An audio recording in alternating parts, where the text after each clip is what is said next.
भारतातल्या सर्वांचे पूर्वज सनातनी रामदेव बाबा यांचं वादग्रस्त वक्तव्य। मुस्लिम धर्मगुरूंनी घेतला रामदेवांच्या वक्तव्यावर आक्षेप, तर आमदार राम कदमांचा रामदेव बाबांच्या वक्तव्याला पाठिंबा। आमिर खानचं तिसरं लग्न गजवाय हिंदचा अध्याय, नितेश राणेंची टीका, तर आमिरला लव्ह जिहादचा ब्रँड अँबॅसेडर बनवा, शिरसाटांची प्रतिक्रिया। तर 4 वेळा लग्न करावं तुम्हाला कुणी रोखलं, एमआयएमचे नेते वारिस पठाणांचा पलटवार। लाडकी बहीण योजनेतून 80 लाख नवे 92 लाख लाभार्थी वगळले, नवी माहिती समोर। सर्वाधिक 28 लाख लाडक्या बहिणींना मराठवाड्यातील 8 जिल्ह्यांमधून वगळलं। माहितीत महामंडळांच्या वाटपाचा फॉर्म्युला ठरल्याची सूत्रांची एबीपी माझाला माहिती।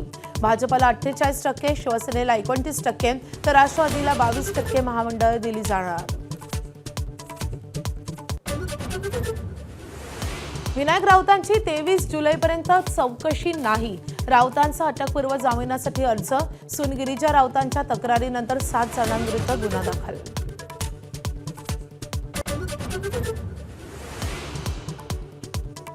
मुंबईच्या पायधुणीमध्ये नसरापूर सारखी संतापजनक घटना।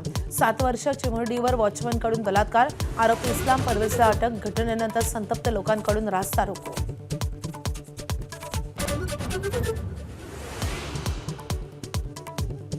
दिल्लीतील जंतर मंतरवर सोनम वांगचुक यांचं गेल्या 16 दिवसांपासून उपोषण। 8.25 किलो वजन घटलं। केंद्र सरकारनं अजून कोणतीही चर्चा केली नसल्याची अभिजित दिपकेंची माहिती। मुख्यमंत्री देवेंद्र फडणवीसांच्या शिरपेचात आणखी एक मानाचा तुरा। सर्वाधिक काळ मुख्यमंत्रीपदी राहणाऱ्यांच्या यादीत शरद पवारांना टाकलं मागे। मुख्यमंत्री पदावरचे 2430 दिवस पूर्ण।